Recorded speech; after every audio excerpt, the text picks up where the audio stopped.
Hi, in today's presentation I want to tell you about one outstanding novel written by Alexander Isaievich Solzhenitsyn. It's One Day in the Life of Ivan Denisovich. Before going straight into the novel, let me take a few moments to shortly describe who is Solzhenitsyn and what kind of legacy he left behind. This legacy is tremendous and I can be speaking about it for hours, but instead I only point out some of the major moments of his biography that you probably won't know before reading the novel, so bear with me. Solzhenitsyn was born in Russia in 1918. When World War II was started, he eagerly wanted to fight for his country, which he eventually did. In the rank of captain, he served until 1944, when he was arrested because of the letters he was sending to his friends from the trenches. In those letters, Solzhenitsyn criticized Stalin, which was a serious crime in the USSR.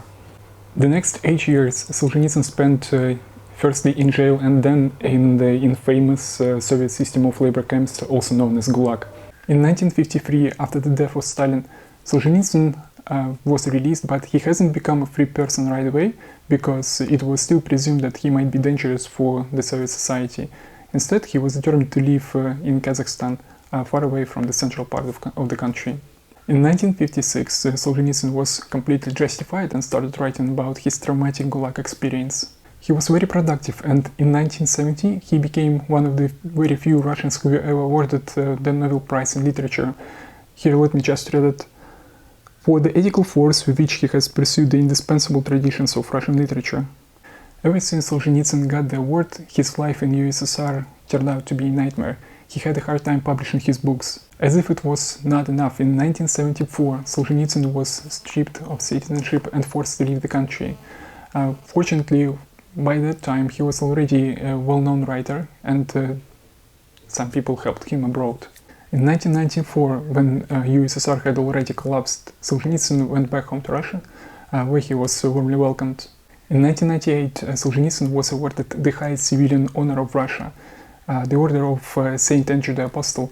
Interestingly enough, he never accepted the award, saying that I cannot accept the award from people who are responsible for leading Russia to such devastating condition that I behold now. Solzhenitsyn died in 2008, back then I was 16 years old. With that having been said, let me get back to the novel I want to tell you about. One Day in the Life of Ivan Denisovich tells about a man named Ivan Denisovich Shukhov, who is sentenced to 10 years in a labor camp. What has he done to be sentenced to 10 years? Well, on the battlefields of World War II, Ivan Denisovich was captured by the Germans.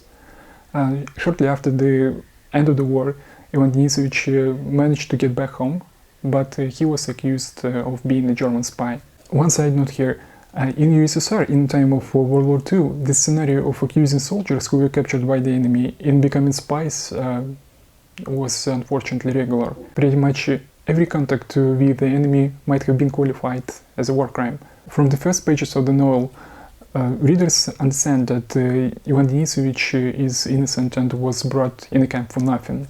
We don't even have to be told that Ivan Denisovich is innocent, as through the way the protagonist thinks and behaves, we firmly see that he is innocent. He has understandable thoughts and desires, he is not a criminal. This helps readers to get into Ivan Denisovich's shoes and experience what would they feel if they were wrongly accused and sent to a labor camp. The plot of the novel is very simple. It shows one day of Ivan Denisovich being in a camp. This day is filled with adversities and struggles as Ivan Denisovich tries to survive in hostile ambience of the camp. You have to prepare yourself that this is not going to be easy reading. I mean, it's interesting and engaging to go through the day of Ivan Denisovich along with him, but you wouldn't want to replace him. Ivan Denisovich has to work at extremely low temperature, deal with the cruelty of the camp officials and the shortage of food. Here is the version of the novel that I have at home. As you can see, it's not large at all, it's only about 100 pages, so I promise that it's gonna be very easy to read. Don't be confused here, I said it's easy to read, I mean that's not gonna be time-consuming, but reading itself might be difficult emotionally, because you struggle along with the main character and it could be painful. By the end of reading the novel, you're probably going to feel exhausted. as if you spent the whole day with the prisoners of the camp. And just when Ivan Denisovich goes to bed to rest his weary mind and limbs, Solzhenitsyn ends the novel by saying that in the term of Ivan Denisovich in a camp, there were 3,653 days like this one that you just went through. This is one of the most powerful endings in a novel that I ever experienced. If you are still watching the video thanks to your patience, let's see what are some takeaways that we can get out of everything that I've said. One Day in the Life of Ivan Denisovich is not the first novel that Solzhenitsyn written, but it surely is his first novel that was critically acclaimed worldwide and made him a big name. If you want to start reading Solzhenitsyn's books but you don't know where to begin, One Day in the Life of Ivan Denisovich is going to be a smart choice. It is very short, yet truly helps to build a proper knowledge about the Soviet Gulag system. One Day in the Life of Ivan Denisovich is a mandatory part of a high school program in Russia, and this is how I firstly read the novel. I remember that back then I was 15 or 16 years old. For me it was a unique experience because while I was reading the novel, the author was still alive. I remember at first I didn't like the novel much because it was very bleak.